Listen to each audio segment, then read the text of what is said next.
Good evening, everyone. If you can please confirm, if you can see me and hear me. Yeah, great.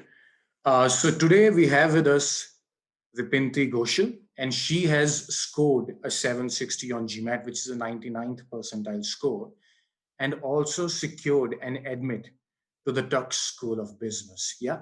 Without further ado, and I'll let Dipinty really introduce herself.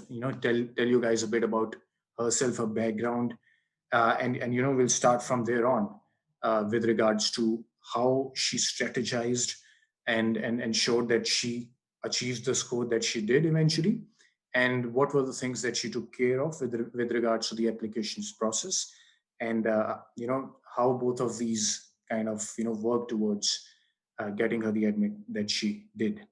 Welcome, Dipinti. Thank you so much, Anshuman. Thank you for the warm introduction. Yeah, yeah. If So, you can just let our students know a bit about yourself. yes, absolutely. So, yeah, hi, I'm Dipinty, and basically, I'm a technology consultant and a social media branding strategist. So, I know they are like poles apart, but yeah, I have been doing these two functions throughout my career. I would say that branding is something that I have just recently taken up as an extra responsibility from the past year. So yeah, I have around 5.5 years of experience in the technology sector. So like the IT sector. Came from Infosys. Currently, I am with an MSME, if I can call it so. That's Technia. And so I wanted to do an MBA. So right now, I think I'm at the right point of my career where I need an MBA. And that's the reason that I decided to take up GMAT. I enrolled in IMS. I took GMAT. And then I gradually went through my application process, which I think we will get to in a short while. Yeah, thanks for the wonderful introduction of yourself, Dipinti. And before we delve into this, you talked about how this was really the right time for you to consider an MBA. A lot of times it happens that students start off from a wrong note, in the sense as to what they want to achieve in their careers. So, what was it that led you to consider this option? Was it a specific kind of goals or a specific kind of position or a point that you wanted to see yourself somewhere down the line? What was it that led you to take this route? Right, absolutely. I think that's a wonderful question and a very important point that we should definitely point out here because I think a lot of us, especially I would say Indians, we are wired in this way that we often think that we should do an MBA because it is in the trend, or we should do an Right, MBA because ABCD has done that, or we should do an right. MBA because my dad wants me to do it. And that's really not gonna work in the at least in the long run, if I can say. And today, if you are not very satisfied with your job and you're still going for an MBA thinking that because I'm bored in my job, let me take up an MBA, mark my words, that's not going to end up very well for you. And you may get bored after an MBA as well. So there's no certainty to that. So I would Hmm. say for me, MBA was always on the cards. So if I think about when I started my career, I joined the technology sector. That's true, but I always had an inclination towards business, and I would say that that inclination it gradually grew towards a passion. There was one more factor that obviously that weaved in, and as a fact that I come from a very remote region of East India. So it's a very rural place, and so if I when I grew up, my entire family basically they just wanted that girls shouldn't be educated. So even if I remember correctly, my mother tells me till date that when she got me enrolled into an English medium school, and I was the first person in my family to go there. So everyone Right. in the family was like, so why are you wasting so much of finances for her? Isn't this aren't girls just meant to be married off when they are in a certain age? So that kind of mentality that I had seen in my young age, I grew through that, I would say. And today where I'm at, through my skill sets and with my profession, I wanted to help young girls. I wanted to help women. Throughout my, I would say, throughout my professional career, I've always tried to like reach out to women. I have volunteered with an NGO where we go to like and we talk to women entrepreneurs. So one of the passion was that I really want to help women entrepreneurs come forward and realize their business ideas. In India, we have a lot of aspirational entrepreneurs but do not have the resources to do so. And MBA was the only way I could do it through, because if I go through my normal route, I know that it would take me like years and ages to learn certain skills. Of course, you can learn skills, but then it's going to take a long amount of time. And MBA will definitely expedite the process will give you the kind of global exposure that is required to start a venture. And definitely, so like I said, I want to start a consulting firm which basically consults women entrepreneurs. So the immediate short term goal would be going into strategy consulting. And that is the reason Right. that an MBA seems the most appropriate option. Right. Wow, that's wonderful and really inspiring. You mentioned that you come from the background that you did, and you were the first child in your family, kind of to who took the English education, Yes. and you're kind of fueled by the passion to work for women and contribute in that sphere. And MBA, as the MBA in itself will kind of open up all the opportunities, put you out there with regards to the opportunities that exist Yeah. globally. And can you talk about uh, with regards to the kind of colleges and programs that you Hmm. wanted to opt for? Hmm. You've mentioned that you come from a remote background and Hmm. not from with any of the metro cities. So how did you gather that awareness, Hmm. and how did you kind of figure out Hmm. and really uh, kind of narrow it down to your options, and Right. and targeted one of the top B schools in the world? How did that happen? So yeah, that is a really valid question. So like I said, when I came over after I graduated, Mm. I came over to Mysore and Pune, and I started meeting a lot of people in my professional life. So especially in Infosys Mysore, and then in my current company and in Pune. So I came across a lot of people, and that is the time that my friends, like my college friends, they were aware of this passion that I had for an MBA. And somewhere along the way, when you get into a job or a profession, this passion sort of dwindles, I would say, for some period of time, because you get that money, and then the MBA plan gradually, it takes a back seat. But Right. then one of my friends, I remember, like, it was, I think it was in 2019, we were having lunch at a restaurant, and one of my friends had visited me after 5 years. So he was like, okay, so what happened with your like MBA plans? So I know that you wanted to start a company and you want to help out women. So what happened with those plans? So I suddenly like came out of a big, the kind of balloon that I was living on in. So then, yes, that I would say was one key point that pushed me out Mhm. of my comfort zone. I was in my comfort zone for a long time, and then I started, exploring things. So yes, I for first step I knew that, I had already completed 4 years of experience, so there was no point in considering the Indian B schools, and it didn't really make sense for the kind of goals that I had. I wanted a Right. global exposure, and that's the Right. reason that I started exploring GMAT.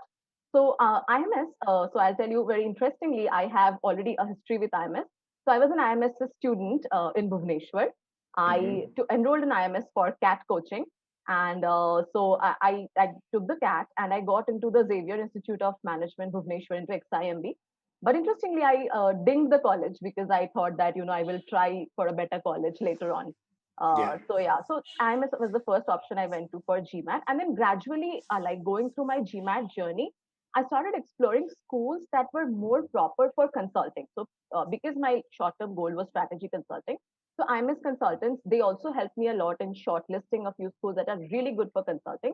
And there are some no-brainers like, Tuck, which is great for consulting, Darden, Right. Duke Fuqua, and then Ross. So these were like 4 or 5 schools. In India, I applied to ISB. So yeah, because of my short-term goal and where it led to my long-term goal, I needed that strong alumni network, Mhm. the kind of consulting placements that the school puts into. So seeing all of that, I shortlisted these schools. Great. Wonderful. I think that this really comes out as a story, and with the little points you mention an incident that really led you to pursue your passion again, once again. I want to thank your friend, and thankfully you didn't join Xavier's Bhubaneswar. Yeah. Yes, I had no regrets. Yeah, we were all very glad for that. Right. So, just picking on that, Hmm. uh, you mentioned that there's a lot of clarity with regards to what you wanted to achieve, and what I want to kind of rephrase what the Dipinty has already mentioned to all of you out there, that having that clarity is really, really important, because the GMAT score is not really the end. It's a means to an end. A great GMAT score would really, significantly, increase your chances. But at the same time, that's not really the goal. Yeah. The goal is getting a great admit that helps you realize your dreams in the longer run. Now, coming to the GMAT preparation part of it. Uh, So, when you would have started your classes, what did you make of the GMAT syllabus with Mm, regards to both quant and verbal? mm, And what was your strategy in general when you started with your GMAT prep? right. So yeah, I started my prep in 2019. So it was Mhm. basically around October or November that I started, and I took my first exam in January 2020. All right. Yes, so basically I enrolled in IMS. I took classes for GMAT. One thing that I really realized about GMAT is that the quant is still doable. But though I like to think of myself as someone who really has like a good English background, or I love like studying English literature and books. Yeah. But despite that, what I felt is that the GMAT verbal is a notch higher than what regular English we use or we are accustomed to, Right. especially because it is crafted by native speakers. So some of the rules, some of the standards that they use, we are not even aware of that. So we have been taught from school, we have been taught in a way, and since we are the non-native speakers, and also we have been taught the Queen's English, like the British English, there are a lot of Mhm. things that change when it comes to GMAT, and the verbal does get a bit tougher, I would say, compared to other competitive exams, because I know that the Indians are really familiar with like CAT or ZAT, but I would say the GMAT verbal, what I felt was really tough. Now, having said all of that, so my first job was obviously to tackle everything like section wise. But yeah, the major mistake that I made when I started my preparation was that I didn't really have a definite strategy. So what I did was that I solved a bunch of questions from everywhere possible. So GMAT Club was something that was introduced to us in the class. So I just took up GMAT Club. I used to just sort questions by the difficulty order, and I just blindly went all solving. So maybe 15 CR questions, 15 SC questions, quant. So there was no definite strategy or structure in the way which I learned. And that's the reason that in my first attempt, I scored 720 in January. And I decided to retake the exam, but then again I didn't have any strategy because I didn't really know that I needed to have a specific learning strategy to tackle the GMAT. And 720 was not a very bad score, but for the Right. schools that I was targeting, like Darden and Fuqua, these are really competitive schools, Yeah. and we need to really stand out from the pool of the applicants who apply. And I applied. I took the GMAT for a second time in February, but it was like a shocker for me because it was only a 10-point increase. It was 730. Mhm. So then people told me that it's a fairly good score, and I was also kind of like, okay, so I've taken the GMAT twice, and then people told me, okay, so you have a 730. Why don't you just give a shot with this score? Let me tell you, cutting long story short, I applied to again 5 or 6 schools, but with this score, with 730, and with the profile that I have, but I got waitlisted at every school. Uh, I see. yes, so I got Yeah. waitlisted at Darden, and this was consecutive waitlist. So you can imagine the kind of, I would say, negativity that it really engenders in Mm. your mind. So I Yeah. got waitlisted at Darden, I got waitlisted at Fuqua, and then at Ross. These are like consecutive. And then I realized that something is going wrong in the application. And then I took the GMAT again. So, and this time, like you said, I really had to strategize. So, like finding out what my strengths were, what my weaknesses were, we can elaborate on that later, of course. And based on that strategy, and a definite strategy is what helped me secure 760. And then, so then obviously, like happiness followed. I got admits from ISB, though ISB had happened before 760, but ISB Yeah. wasn't really my goal. Yeah. So 760, I got 760. I updated the score to TUC. TUC results weren't out yet. So I got the results of TUC within a week, and I got a score, select and admit, as well as a scholarship of 50,000 USD. Wow. Wonderful. So scholarship of 50K USD. Yes. And a lot of students, who are attending the webinar here would be wondering, okay, 720 on the first attempt, 730 on the second attempt, which actually, are decent scores, pretty decent scores, which would have seen you through ISP. Right. Yeah, and but that is the kind of clarity that Dipinty had with regards to what she wanted and the kind of score that would really make her stand out in the pool of applicants. Yeah, and 720, 730 is a very good score. It kind of shows that you're, because a GMAT score is a reflection of how good a potential manager you are, in a sense, Mhm. right? The GMAT Right. tests you in that manner. doesn't necessarily grill you on difficult calculations or very hard math. You talked about the verbal section being very different from the other Indian exams like CAT or ZAT. Having Definitely. written those exams yourself, I will talk about that as well. But just to make that 30-point jump, Hmm. right, or I'd say rather a 40-point jump from your first attempt score, required you to delve deeper into what was amiss. You were there and thereabouts. It's a good score, but to really have an exceptional score required you to delve deeper. And with regards to the strategy, you're talking about working on the minuter parts of it.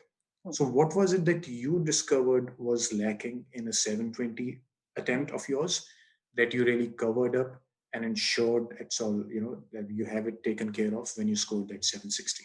Right, right, absolutely. So I think, like, if I talk about myself and specifically about my strengths and weaknesses, quant Mhm. was one section that I was really not very good at. Okay, so though I come from like an engineering background and I am a software developer myself, so what happened was that my quant scores were like consistently they were either dipping and going up.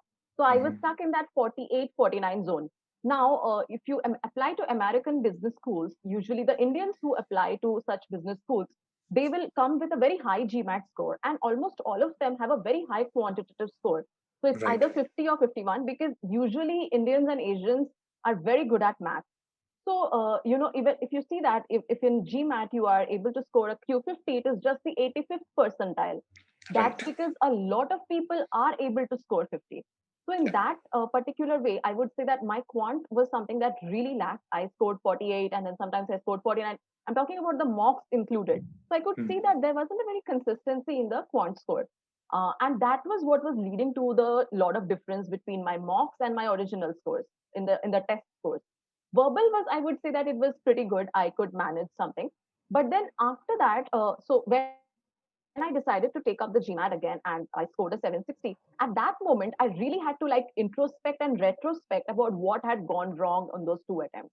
And the one thing that really struck my mind this time was that there is something that is going wrong because my quant, why are the scores not remaining consistent? And the one thing that was really lacking were my fundamentals. So my quantitative, I wasn't really clear with the fundamental approach, the structured or the, I would say, the step by step method that we should use to solve questions.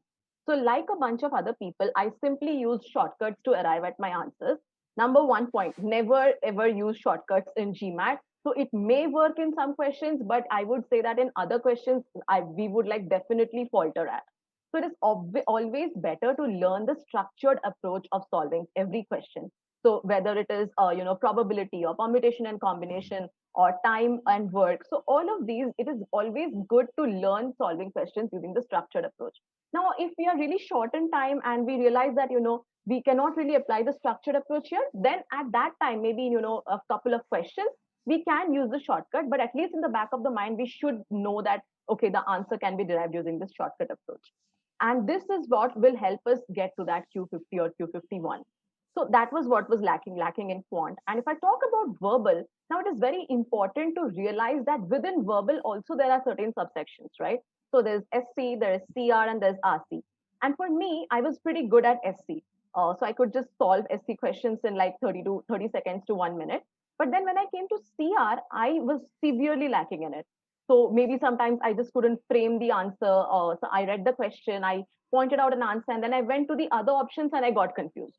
Now, to pinpoint that, now you should be very aware of your strengths and weaknesses. Now within CR, there are a lot of categories of questions like assumption, there is strengthener, there is weakener, there's boldface. You should also be aware that which particular subsection within CR is what you are lacking at. For example, for me, I was severely lacking in strengthening and assumption questions.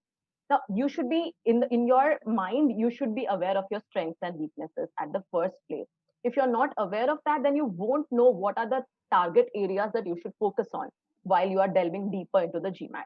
Now, when I Right. was able to point that out, so basically the way to do that is take an ESR from the GMAT website. So it's a little expensive, I know, but yeah, it will be worth it because you'll be able to see each subsection that you have solved.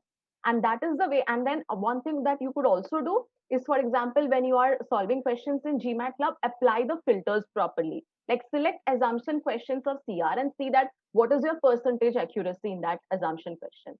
Select strengthening and then see the percentage accuracy.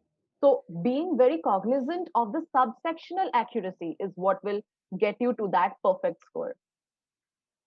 Great, wonderful. I think there's a lot of points that you've covered, and I'll touch upon a couple of these, and I'd like to pick your brains further on these. Right. You've talked about in the quant section you've scored 48, 49. Again, not a bad score, but at the same time, because a lot of people do end up scoring, especially the Indian students, end up scoring pretty high on quant, maybe a 50 or a 51. Right. And considering the fact that if you're already scoring a 49, there's not a big delta that you can improve. Yeah, there's only a 2 point jump that you can have at max, but it would really count when you're really looking to get into the 99th percentile. I Absolutely. think it definitely does count. And I really thank you for putting it out there that shortcuts do not work, because a lot of students attending here, I'm sure that you're all big fans of shortcuts, but why it will catch hold of you and the GMAT will make you pay for that is because it is testing you for the managerial skills in the end, and shortcuts just won't get you there. Eventually you'll get to the harder questions, and you will end up making those so-called careless mistakes because you got the concepts covered. There's no issue with regards to your knowledge of the basic math, which is all GMAT requires actually. And but really getting to know this kind of skills that they test you out for is important. That's where the structure came into the picture, right? And coming to the verbal part of it, you've mentioned that CR was something that you struggle with, SC being a strength. Uh, Now, being really aware of the kind of CR questions that you struggle with, and what I this really points out towards, yes, you need to practice, but there has to be some purpose to that practice as well. Yeah. And there has to be what, why, and how do you practice. These three things must be absolutely clear. So assumption and strengthen, right? These two were the ones that Right. you found out that Yes. you kind of struggle with. And in verbal, and correct me if I'm wrong, but a lot of students end up getting stuck between those two close options, and probably figuring out why you went with the incorrect one Right. is the kind of analysis, and based on that the kind of strategy that you come up with is Absolutely. required. So and you improved on your CR score obviously, Hmm. and that's why you got the score that you did after having you know uh, after having learned what your shortcomings are with respect to the kind of CR questions. What was it that you did to analyze? Because I'm asking these questions, Hmm. being a representative of the students, who kind Right. of get stuck there. So what was it that you did once you figured out, okay, these are the weak areas? Was it the way you analyzed your Hmm. mistakes? And if that was something that you did differently, how did you ensure that you Hmm. filled the gaps that there were? Right, right. Absolutely. That's a great question. So yeah, like I talked about assumption and strengthening. So these are very niche areas within the CR, big CR subsection, if I could call it. So Yeah. my first strategy was that, like I said, applying the right filters in GMAT Club. Let's say I'm taking GMAT Club as an example because a lot of people use it. Yeah. So let's say that I select CR and then I select assumption question. So now in GMAT Club, you'll be able to solve a question and get the answer at that moment. The answer just blinks, Hmm. right? So yes, like Anshuman mentioned, pointing, or I would say retrospecting why that particular answer was incorrect. Often what happens is we just let's say we did an answer and we got it incorrect. So we saw that, okay, so this was wrong and this was right. Okay, so let me figure out why this is the right answer. But did you ever try to figure out that why your answer was wrong?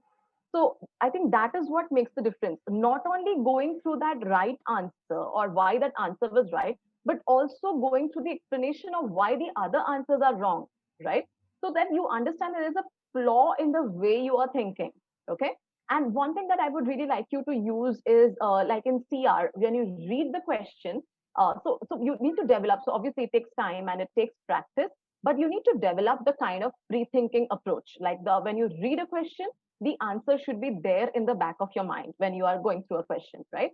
So that let's say that if you are very familiar with all the subjectivities of CR, what is the premise, what is the conclusion, So that when you see a question, you just say that, okay, this is the premise, this is the conclusion. And then you, before reading the options itself, you start framing in your mind that what could be the missing link between the premise and the conclusion, which is the assumption. So that when you go to the options, you will just take about, let's say, a minute to strike it down to the right answer. So what I used to do when I was at a 720 or 730 was that I used to, maybe, I found out the right answer or not, God knows, but then I used to go through the other options. I used to pick one among them that seemed could be a pretty good contestant. Then I used to contest between those two. And then, I would say that explicitly or implicitly, I would sometimes choose the wrong answer, sometimes choose the right. But that point of confusion should never arise. That is what will lead to that difference of one question being wrong or right. Right. One answer is one answer, and that should be there in the back of your mind. And once I like took the strategy of going through my wrong answers and deciding that, okay, so when I read a question, first let me think of the answer, then I'll go through the options. I would say, a magnanimous difference in Mm, my accuracy level. And at yeah. that point, I was really able to strike down an answer. And not just that, I found the other options wrong. And that should happen. And that time, you know that you are at a proper percentile or accuracy in CR. Wow, wonderful. So all of you guys said there's, just a great tip, a great CR tip for all of those who struggle with CR and, in general as well. So having an answer based on just reading the question and the argument. And I'm sure this is something, initially when you did it in the few questions post your 720 attempt, it would have taken a bit of time, Of course. and that you bode your time, and that is when you would have gotten kind of swift with it Hmm. eventually. Hmm. So there's a process that worked for the Pinti, maybe it is something else for you, but having the clarity as to what logically would be an answer to that would obviously lead you searching to the correct option. I think that's wonderful, and all of you out there, I hope that you've made a note of that. Uh, I'll talk about a couple of things. One with regards to quant and one with regards to verbal, because we are talking about verbal as of now. Hmm. You haven't talked about RC as Right. of yet. Now, I want to talk about it because it's something that is an issue with a lot of students. Hmm. How do you go about reading a passage? Hmm. Do you read it entirely in one Hmm. go? Then do you go to the questions and come back later to the passage? Do you skim through the passage? Hmm. Do you not read the passage at all? Read the questions first, and then Right. we have multiple strategies. What was it Hmm. that worked for you when it came Right. to reading Right. comprehension? Hmm. So yeah, first thing that I would advise people, so people who are just starting off with the GMAT journey, one thing that we don't do is we don't read. Okay, Mm, so be it we never read our textbooks, we never really liked them. In our engineering days, it was just to memorize a bunch of stuff and just take the exam. We don't like to read. And for people who are like avid readers, or who are like book fans, I would say that RC would be pretty easy for you. So make yourself into a person who really likes reading books. So you can start with simple fiction, or with thrillers, or any genre that really attracts to you. I myself, I really like reading books from the start. So yeah, I would say that yes, RC, coming to RC strategy, obviously it's very different from reading a book. But yes, it definitely, the reading quality gets built up from when you start reading other books as well. Now, what happens in RC is, what I used to do. Obviously, it is a strategy that I obtain, and it is not the most, I would say, fail-safe method. But you can mm, definitely use this strategy. So mm. don't really go for that approach where you read the question and come to the passage. I used to do that Right. in CAT. It works in CAT, I would say, but in GMAT, the time is very less. Okay, and GMAT is an entirely different type of exam. You really won't be able to make the head and tail out of the question, because the question will be an inference, or a question that whose answer is so intricately hidden that you won't get it when you just read the question and come to the passage. Okay, Right. so what I Right. would recommend is, first read the passage once. And when you're reading the passage, so obviously you need to improve your reading speed, and that will happen once you only, sorry, if and only if you practice a lot of RCs every day. So my target was that, let me do anything. Let me do like 50 quant, or at least like 20 CR. But I would do 2 RC passages daily until the day I took GMAT. And that is how you improve your reading speed. It is not just to improve the accuracy, it is also to improve your reading speed. And let me tell you that RC, I would say, among the 3 sections, RC is the best section where you can score the highest. Why? Because the answers are straightforward. Okay, once you understand the passage, you will literally take, let's say, 30 to 45 seconds in answering the question. So invest some time in reading the passage, let's say 2 to 3 minutes to go through the passage, depending on your reading speed.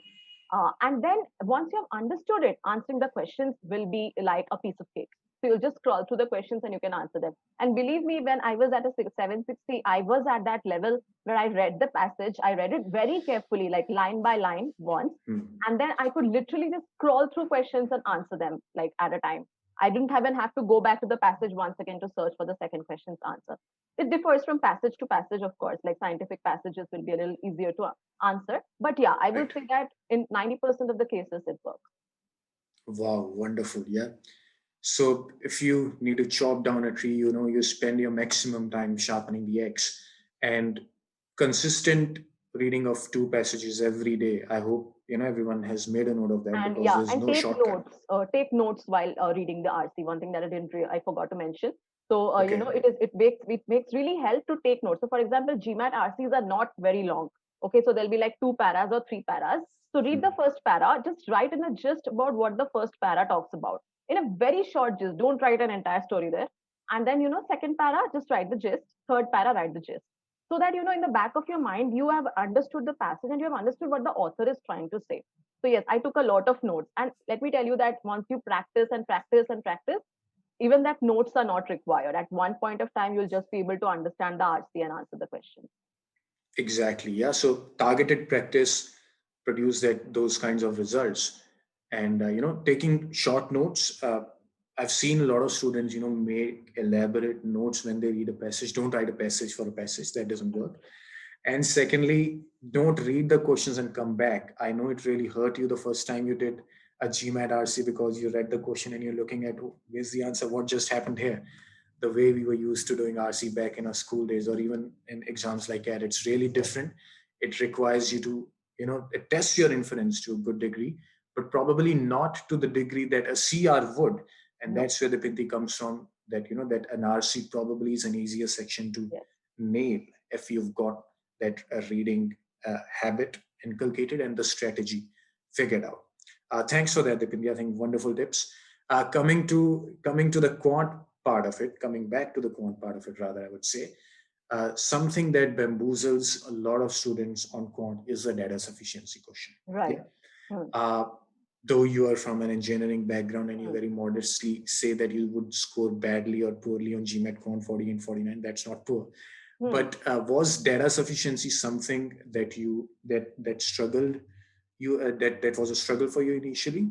And if it was the case, how did you strategize around it? Hmm. Right. So yeah, data sufficiency questions are very different, right? So Yeah. there's nothing that we have encountered with like before. So Right. normal quant questions are something that we do every day. Maybe we can even calculate a probability. But data sufficiency is something that is entirely very unique to GMAT, I would say. So first of all, now what used to happen with me, and I'm just recounting my experiences and the strategies that I picked up along the way. So when I read a GMAT data sufficiency question, now the questions are framed in this way. So let's say x is an even integer. Yeah. So let's say x is an even integer, and then there is let's say one line about x, and then there's a question. There are two statements, and then the options that follow. Now, what used to happen in my case was I read the question, right? I went directly to those options, maybe those two sentences that are given A and B. I forgot that they have written x is an even integer, and I used to just take integers, 0 to 4. But did you note the point that it's an even integer? So it could also include -2, -4, -6, right? So I would say in data sufficiency, this nitty-gritties that are included in the question are very important. And GMAT just loves them, right? So they will include something like non-negative integers, right? And Yeah. then people will take 1, 2, 3, 4, but then 0 is also a non-negative integer. So GMAT just loves playing with its words, as I call it, because they love their verbal so much, and they do it in quant as well. So be very careful of that particular small information. Now, having said that, a lot of times what I used to do in IMS classes also.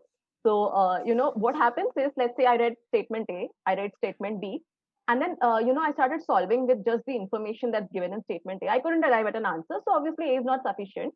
When I'm doing in statement B, I also started incorporating the data given in statement A. And then my answer is like C, like both statements are essential to answer the question. But I didn't really understand that B may also be independently sufficient to answer the question. I didn't really take that into account because we're so busy in solving a question, right? We just want to get Right. over with it. So what Mm-hmm. I would say is, first of all, block out B. Just forget that B is there and try to solve with only the data given in A. Then block out A entirely. Just keep that out of your mind and go to B. So you now see that once A is, let's say, not sufficient, then you're able to eliminate two options, A and D, right? I mean, each statement is sufficient or A alone is sufficient. Then Right. you go to the data in B, solve B independently. If that doesn't happen, then take both the statements together and solve it. And like I said, in data sufficiency, please be aware of those minute details that just creep in. Okay. So they may come in from nowhere, but please be aware and take a note of it. So like when I solve a question, if it's written that X is a non-negative, so I'll write down on the paper that it is non-negative, or I'll make a set of it and write that it is 0, 1, 2, 3, 4, so that I don't miss out on the calculations. I don't like ignore zero. Yeah, wonderful. So, two things I'd like to point out, and maybe you tackle data sufficiency differently, all of you guys out there. But the two things that Dipinty struggle with, and a lot of students do that, it's just, a demon that you haven't faced before. That's what data sufficiency is. And the little things that GMAT throws out there that you're so likely to miss. And when you get the question wrong, you're just so likely to brush it under the carpet, calling it a careless mistake because you got the concepts covered. That's how GMAT tests you for, and especially in the harder question, there'll be layers to that as well. Anyway, that's for a different discussion.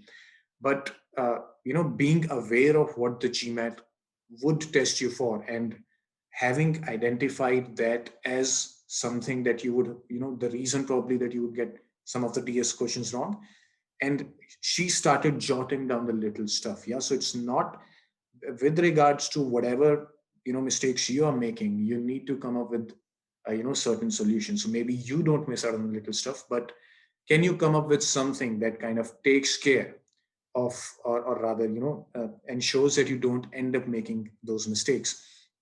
The second point was what I like to call it as, you're in a hangover of the statement one, and you've kind of taken it into the statement two, and which obviously leads you arrive at a wrong answer. Hangovers are never good, so don't be in a hangover, all of you out there.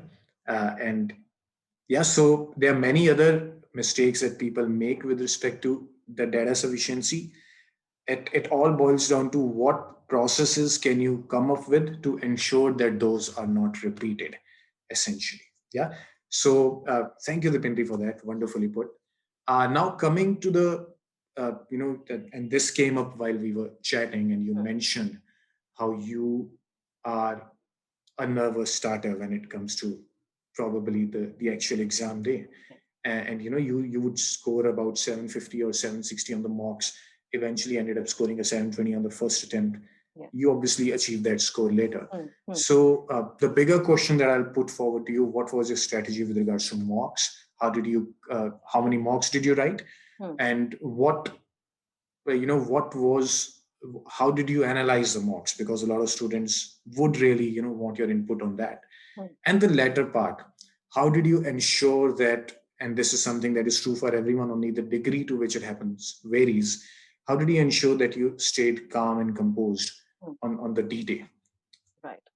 Yeah, that's a good question. And I think that is one of the major reasons why our mock scores and our exam scores are like substantially like poles apart, right? So Yeah, I was in a 760 or 760, and then I scored about, let's say, 710, 720 in my original exam, right? right. So yeah, so I would say that first of all, nervousness in the back of our mind, we are it's constantly pressurized, right? That we want that score.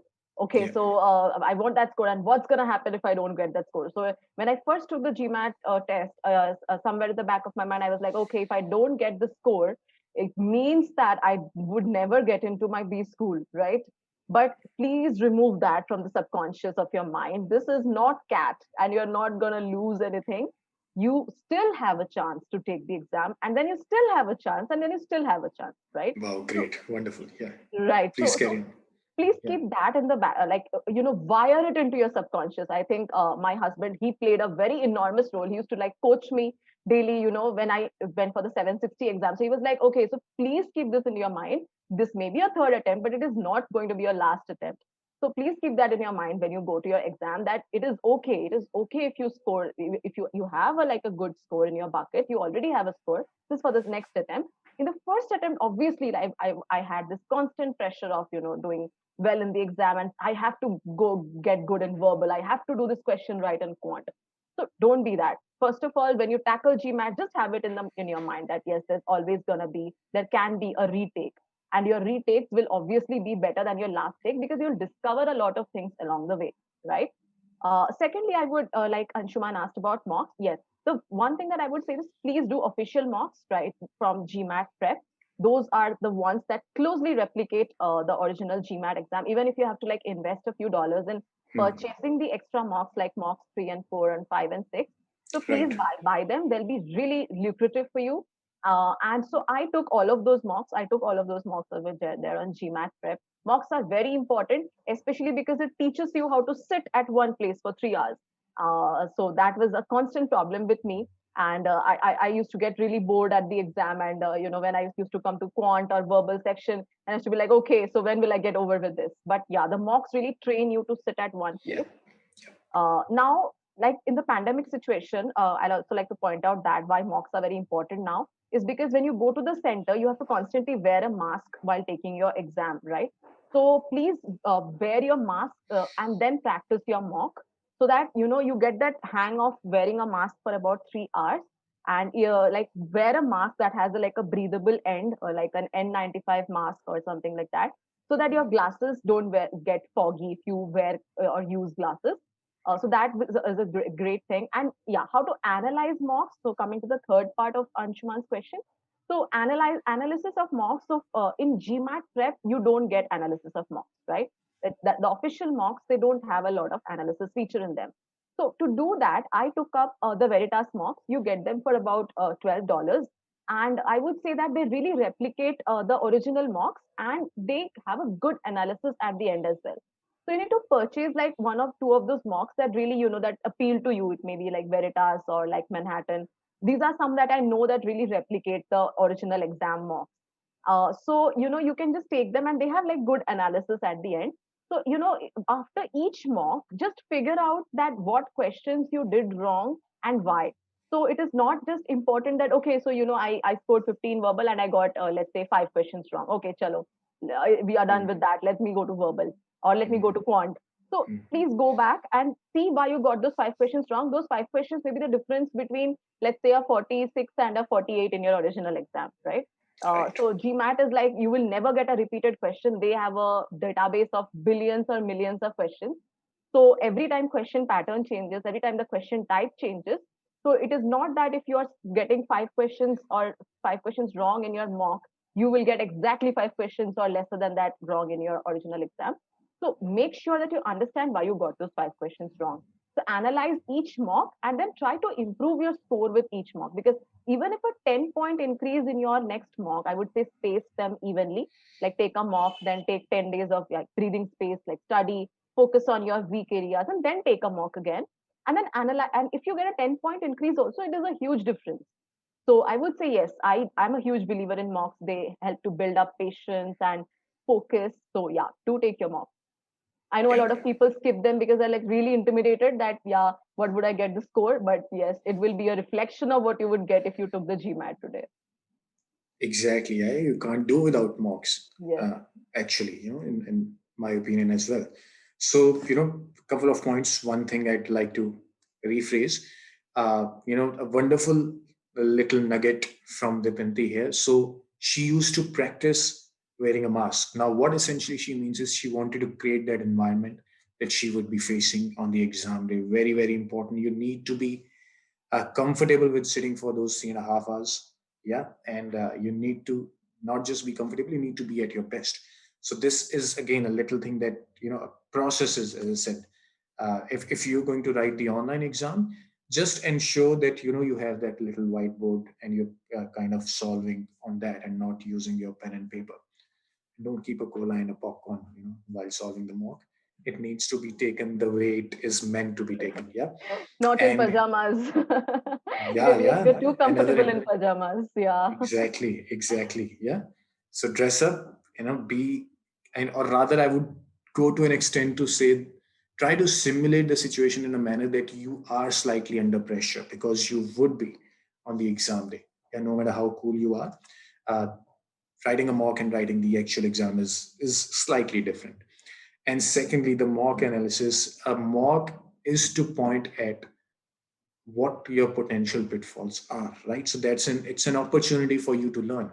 Through practice you do learn that, but in a time framed sort of testing of the actual thing, you might get acquainted to some of the things that you have a gap in, that you were not that you did not kind of learn through the practice.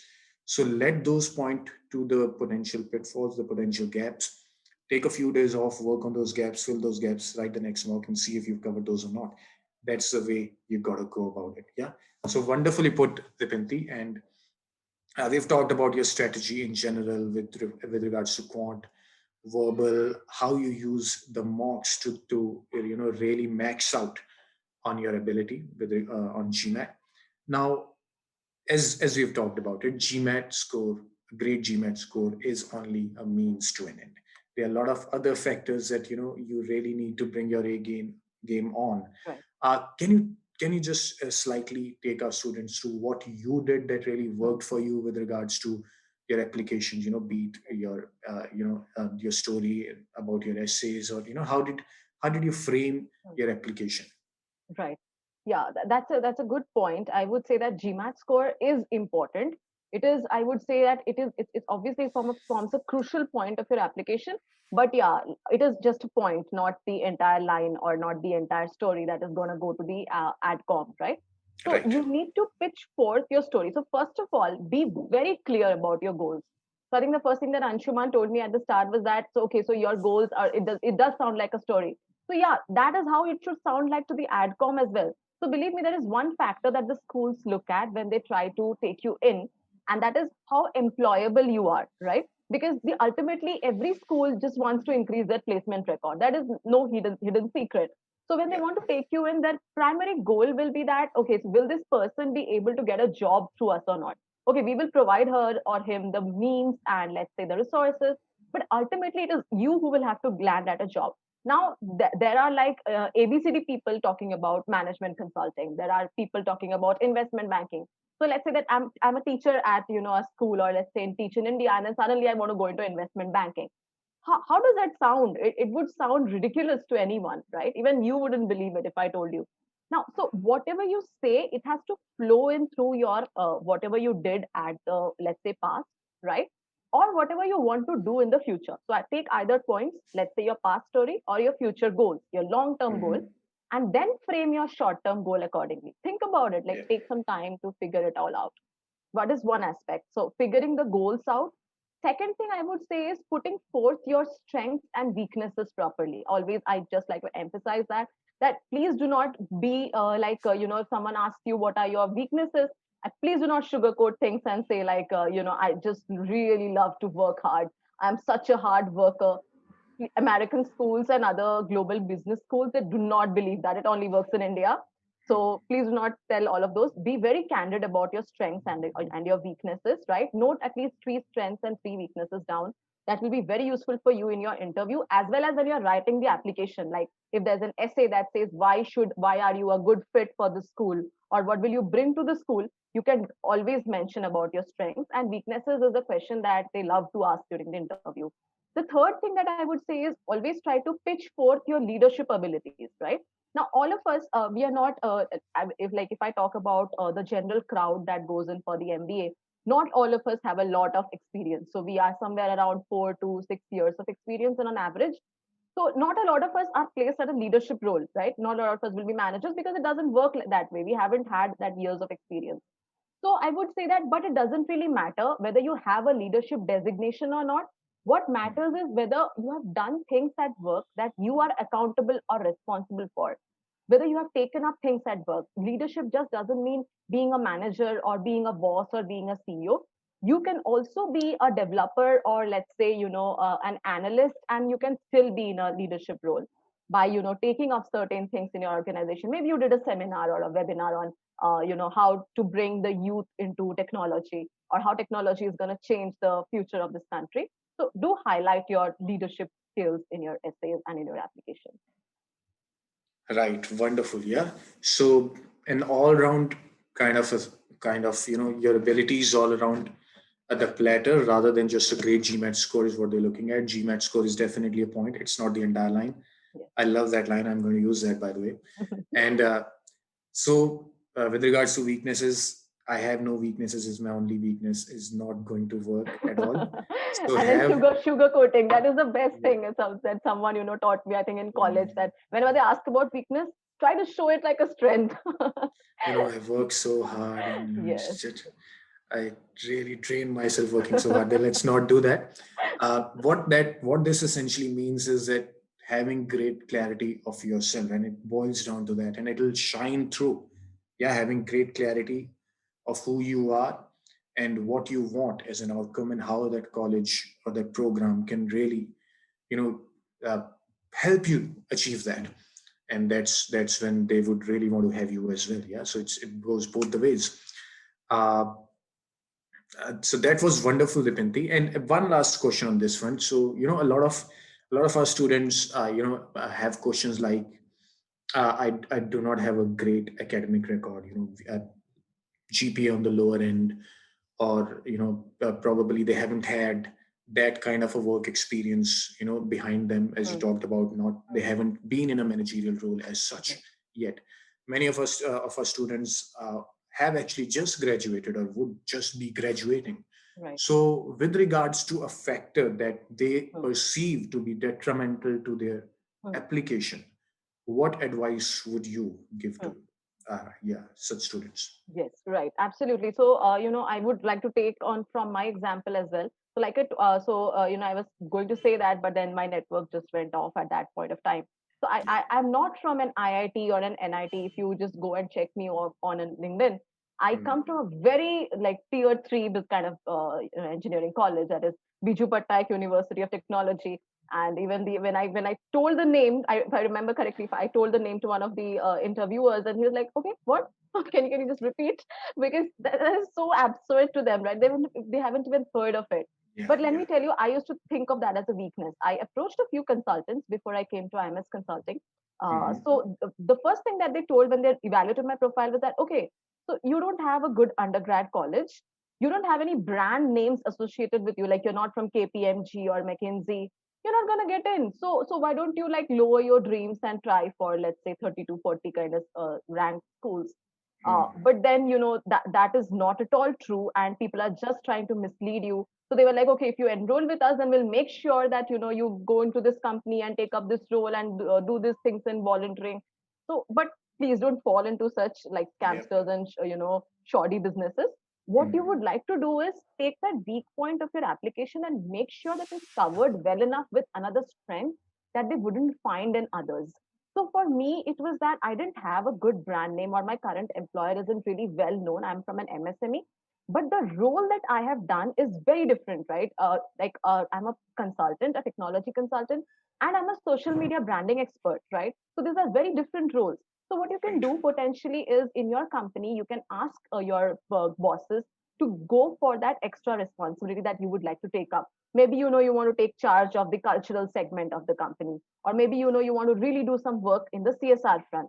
So that extra zing that you need to add to your resume will help to make up for all the weaknesses that you have, right? And if you have a lower GPA in undergrad, or your undergrad isn't a very well reputed institute, make sure that you make up for it, or I would say more than make up for it, with a great GMAT score. Because even if you have like a GPA of let's say 7 or 6 out of 10 in your undergrad, if you score a 760 or 770 or 750, let's say, on the GMAT, that will like more than make up for that. And they wouldn't even look at your undergrad scores. It wouldn't really Right. matter to them. So Right. all the weaknesses should be managed by another strength. So let's say you don't have international exposure. A lot of us haven't traveled on site, right? But also make sure that you highlight a point that yes, you have worked with cross-national clients. A lot of us don't consider that as international exposure, but it is. So I have basically worked with a lot of Swedish people, and I really love the Swedish culture. And I made sure to highlight that in my application. I talked about how the Swedish people and the culture is really good, and I really like the way that they talk and they work. So I made sure Right. to highlight that to make up Yeah. for the fact that I didn't travel abroad. So yeah, I would say Yeah. taking a weakness and using a strength to cover it up. Wow, wonderful. And before I kind of, just talk a bit about that as well. So all of you can, send your questions. You can type in your questions either in the chat box that you wanna, get answered from the Pinty or myself, or you can type that in the Q&A box as well. And coming back to the answer, so highlight, uh, you know, uh, don't sell yourself short. Don't believe in that one factor can be too detrimental for you. As Dipinty said, she maintains that she's from a tier 3 college, and even the adcoms fail to recognize that. But the little things highlighting how she loves the Swedish culture. So uh, something about her comes to the fore, about her as a person and what she can contribute, uh, and the kind of role that she plays. So kind of go all out in maxing out with your strength areas to cover up your perceived weaker areas. So thanks a lot, Dipinti, for that. And we'll just take a few questions Yes, from our sure, students. sure. Yeah. Yeah, let's do Uh, that. so Tanvi asks, uh, which section did you start off with? What was your order of Hmm, hmm. attempt? It completely depends on you. See, I wouldn't like the first order, that is AWA, IR, and quant and verbal. I wouldn't really advise that because AWA is a section that really requires you to write long answers. And then, somewhere or the other, you have in that mind that AW and IR is not going to contribute to that final score, right? Yeah, So yeah. so what I did was I took up verbal first and then I went for quant because I could really focus on verbal. I had that Hmm. fresh mind that I used to use in verbal. So yeah, I Yeah. would for Indians and for us, I would say that go for verbal for quant. But Hmm. yeah, Hmm. if you feel comfortable with quant first, then by all means go for that. Yeah, yeah. Great. So I'd like to share a little stat with you guys. So Indian applicants generally do not start with AWA, and with regards to quant and verbal, it's kind of neck to neck with regards to their preference as the first section. If Tanvi, on the other hand, if you're someone who is a very jittery starter, you might kind of test out this format of AWA followed by other sections because it kind of would ease you into the exam, but at a cost that you might get a bit drained by the time you come to the meatier part of the exam, that is quant and verbal. Yeah. Uh, so we have a question from, though I think the Pinti has already Yes, answered this, but I briefly. typed out. Yeah. Yeah, yeah, yeah. Great. I'm talking about the chat question though. So Mhm. Anusha has asked, how long did your GMAT prep take? I believe she's talking about the entire Yes. duration from the beginning of when you started preparing for GMAT till the Uh, time you scored a 760. How long did it Right, take for you? right. So if I take into account not all the months that I was away from studying, like I said, I started in about October, and then in January I took the exam. That was Hmm. 720. In February it was 730, and then I stopped. I didn't even look at my GMAT books. The next that Yeah. I really started, because all those time I was applying with 730 only. The next that I really started studying was in September, and I Hmm. took the exam in October. So I would say that a 5 month would be like enough with the kind of hours that you would give in, considering the fact that we are all working full time. Yeah, considering that the fact that in case you're working or you are elsewhere engaged with other activities, 5 months should be good enough. Also, I think what is important is it is a very dynamic process, right? It need not be linear, or there need not be any rule to it that you need to be done in 3 months. Apply, otherwise it's the end of the road. It's really, it kind of flew and kind of paved the way for the Pinti as well. She wrote one attempt, but the things that are going on still, and she improved on that, and it really kind of was a perfect conclusion to it, is what I would say. Adipinti, Swapnil asks, Mhm. what was your strategy with regards to AWA? And I'd like to add another question: how important is AWA? So yeah, none of the sections are like really like not important, but I would say that quant and verbal are do have a like a higher prevalence or higher importance. Right. For AWA, it is important because let's say that you have written a stellar application with like lovely essays, and then they suddenly see that your AWA score is a mere 3 or 3.5. So isn't that going Exactly. to raise a few eyebrows? Like, how did this person, is it the same person who wrote this lovely essay? And why is this person just at a 3 in AWA? So I would say, Yeah. yes, it is important.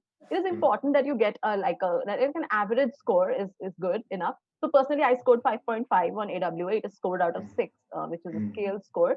And mm, to strategize for it, please consider AWA as a CR question, right? So you'll be given an argument, like a normal sit scenario, and then an argument that maybe I would say that either it propagates the scenario or it would try to refute the scenario. And then you have to find flaws in that particular argument. So CR is something that will really help you to tackle AWA.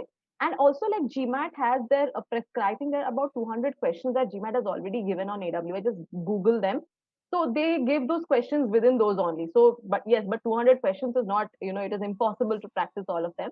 But yeah, I would say that try to write like 2 to 3 essays and you should be good enough. Just structure them properly. Like start with your, introduction. Then, so you have to find flaws in the argument. So flaw one, flaw two. Then, then write something that, okay, if the author had mentioned this information, then this argument could have been a bit better or a bit strengthened, and then come to your conclusion, right? So the structure is what is very important, and it will help you easily. You can get a 5, I would say. yeah, great. I think that's a very elaborate answer, and I think that's an AWS session in itself. Think of it as a CR question.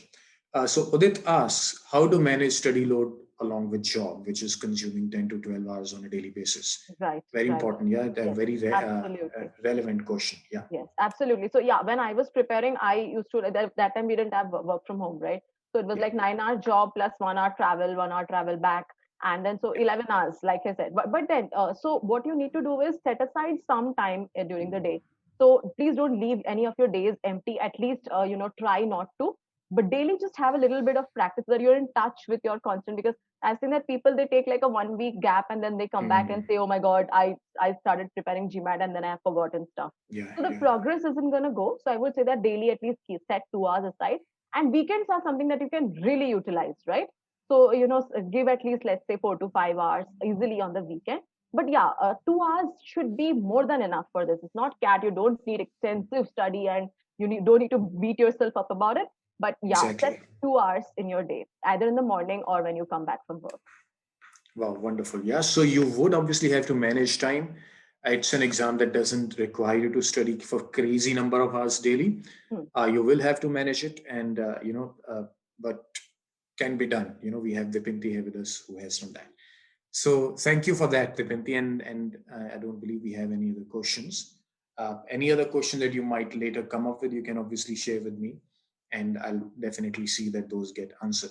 Thanks a lot, Dipinty, for doing this, and I think it was very enriching, and a lot of students would take a lot out of this webinar with regards to your strategies for both your GMAT preparation and your application Right. strategy as well. So thanks a lot for that, and all the best for your next innings, so as to Thank speak. you. Thank you Thanks so a lot, much, Dipinti. Anshuman. Thank you all for joining, and all the best to for your journey. Yeah, take care. Thank you. Thank you all. Thanks. And yeah, stay safe, everyone. Take care. Good night.